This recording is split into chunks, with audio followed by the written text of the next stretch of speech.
viewers. Welcome to another episode of Banks and Blockchain, proudly brought to you by Cnetv.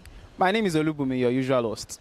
Today I'll be taking you through innovations that have employed the use of blockchain, and are also employing the use of blockchain for several things.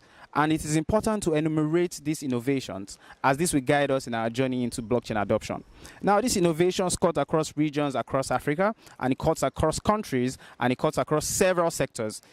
Talk about the land use records, employing the use of blockchain. Talk about the real estate. Talk about health. Talk about several sectors. And I'll be taking you through this today. Please join me.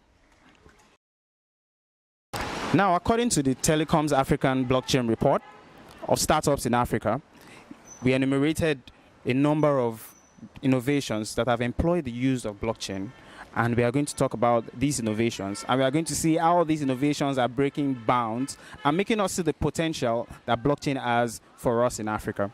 First, I would like us to look at a Kenyan real estate firm, Land Buy Group, which plans to use blockchain technology to store land registry records, and this will eliminate existing real estate challenges of fraud, double ownership, and false documents. Now, in previous episodes, we've already talked about how blockchain can help us to eliminate a lot of challenges that we have spoken about, which has to do with fraud and falsification of documents. I'll be right back to continue to enumerate some of all these other innovations. Let's take a quick break.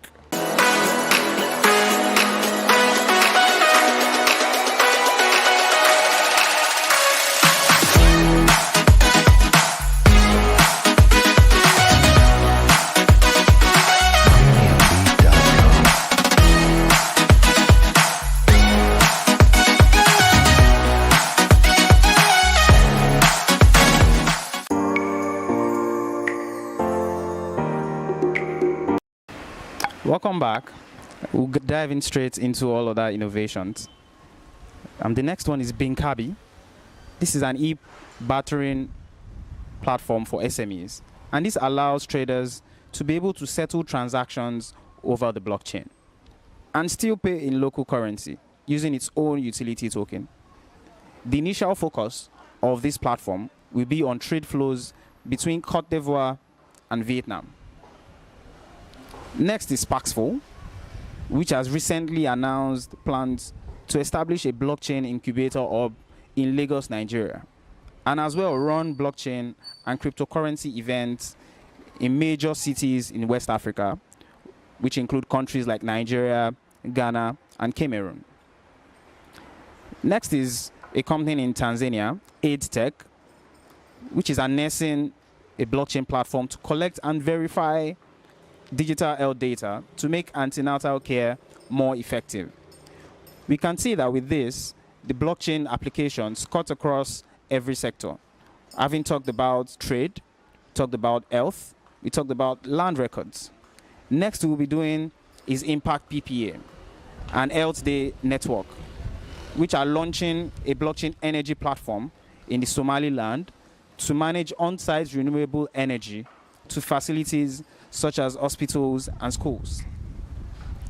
Another use of blockchain in the health sector is Nurse in Hand, a Kenyan startup that has signed an MOU with a Tech company to build a blockchain-based accident and emergency response platform.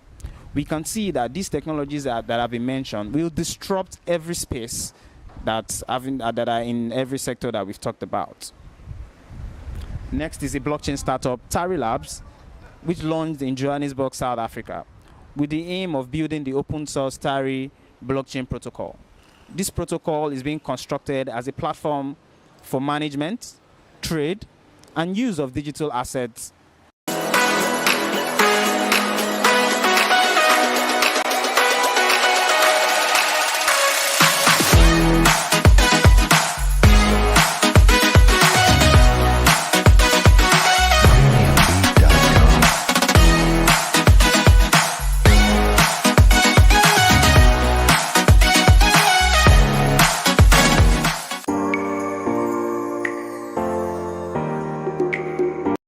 Welcome back, viewers. It's inevitable for us to talk about blockchain without talking about cryptocurrency. And with these, I would like to introduce us to a Nigerian cryptocurrency project called Coin, part of the Core Holdings. And they have a plan to tokenize the business world, one sector at a time, using a multifaceted blockchain infrastructure. The next is the African Blockchain Alliance, which actively seeks to bring together organizations and innovations in the blockchain arena. They have base in Nigeria with partners in the US, Senegal, Ethiopia, UK, Namibia, Zimbabwe, Kenya, Uganda, just to mention a few countries. The next is the government, and this is very inspiring. The Tunisian government is currently using blockchain to boost its dinar digital currency. And a lot of African governments have been seen to be overall quiet as regards the use of blockchain. But we can see that the Tunisian government, along with the Kenyan and the Uganda governments, are actively using or making use of the blockchain technology in different sectors. Having spoken about several sectors that blockchain has been used, it is very important to talk about the media sector in giving us information about things that are going on around us in our environment, both within the continent and outside of it. And we can see a platform such as Cnetv News, that's Coin News Extra, who is bringing you this program live. We can see that these guys are breaking the bounds when it comes to reporting blockchain, AI, and many other technology news from all around the world. And with the recent launch of their 247 app, people on this team are indeed taking blockchain outside of their jurisdiction to many people, to many corners of the world. And it is worth applauding.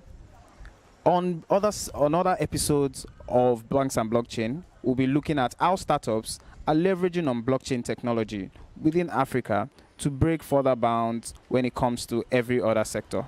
Thank you very much. My name is Olubumi, and I'll catch you again on another episode.